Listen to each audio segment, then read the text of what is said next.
Welcome viewers. This video is on the basics of critical theory. Now most of you would have got the wrong impression that this is a difficult area. Let me be very clear.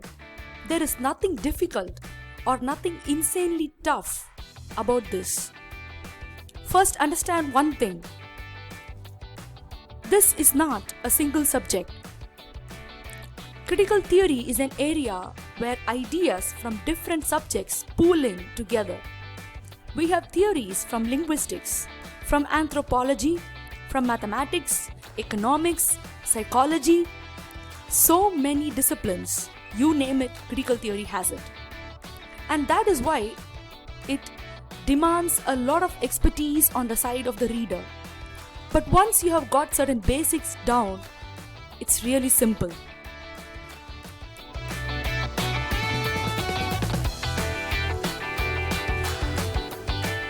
Liberal humanism. Before we approach theory, we should understand the concepts of liberal humanism. Well, this is just a fancy name for literary criticism. I'm sure you must have heard about Aristotle. He was very famous for writing the Poetics. From Aristotle to F.R. Lewis and even Northrop Frye, all of them come under liberal humanism because they follow the traditional approach. Now, if you look at some of the features of literary criticism or liberal humanism, there are three basic features. All the texts ranging from Aristotle's Poetics to Northrop Frye's Anatomy of Criticism, they all look into the social and political background of the writers on which they have written the treatise.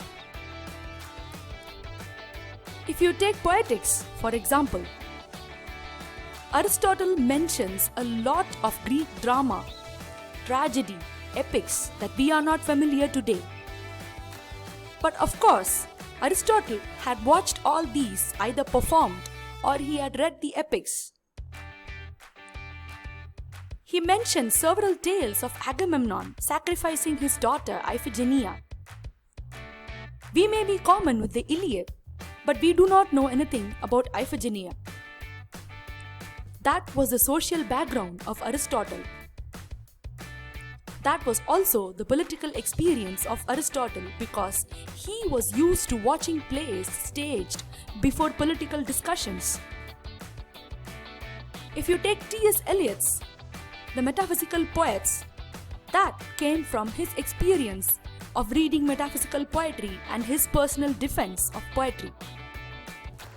What is that but a subjective approach? Feature number 3.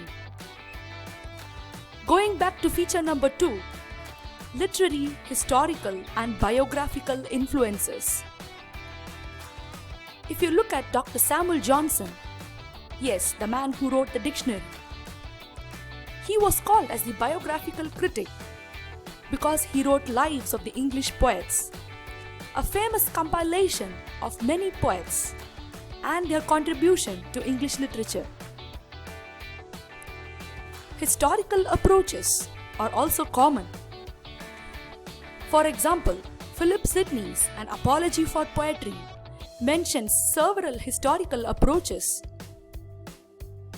Even the attack on Stephen Gosson is based on the historical phenomena because Gosson was the first one to prick the anger of Philip Sidney.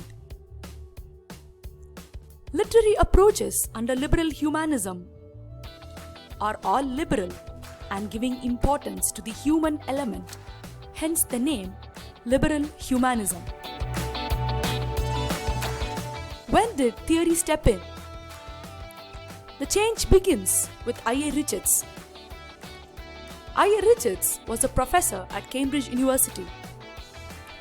And as all professors are wont to conduct experiments with their students, one day Richards has an idea. He walks straight to his class with a lot of notes in his hands. What are these notes? They are copies of famous poems written by great writers. only he has removed the name of the writer and the title. He just gives the text of the poems to his students and asks them to write a criticism on each. He gets back the papers, he goes home, reads it. Now the shock comes to him because he is surprised to see that the students have found fault with Milton, Keats, Shakespeare, and all the popular poets. Now what made them come up with all these faults? Would they have undermined these faults if they knew that these poems were written by Milton or Shakespeare? Of course not. Then they had a certain inhibition. We as readers are inhibited or partial, or we have a favorable impression embedded into our minds whenever we read a poem by Keats or some popular writer, that we think that it is too perfect and we refuse to find fault. This was the beginning of critical theory. I. Richards wrote a text, Practical Criticism, and published it in 1929.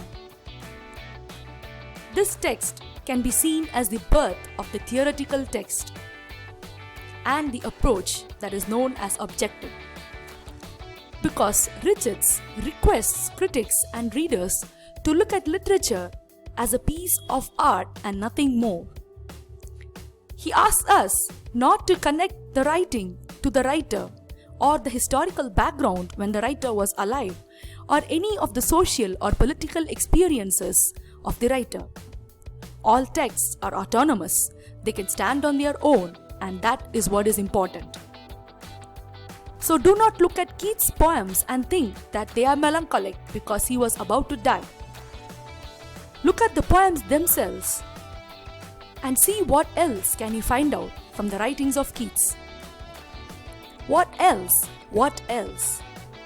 That is the question of the theory.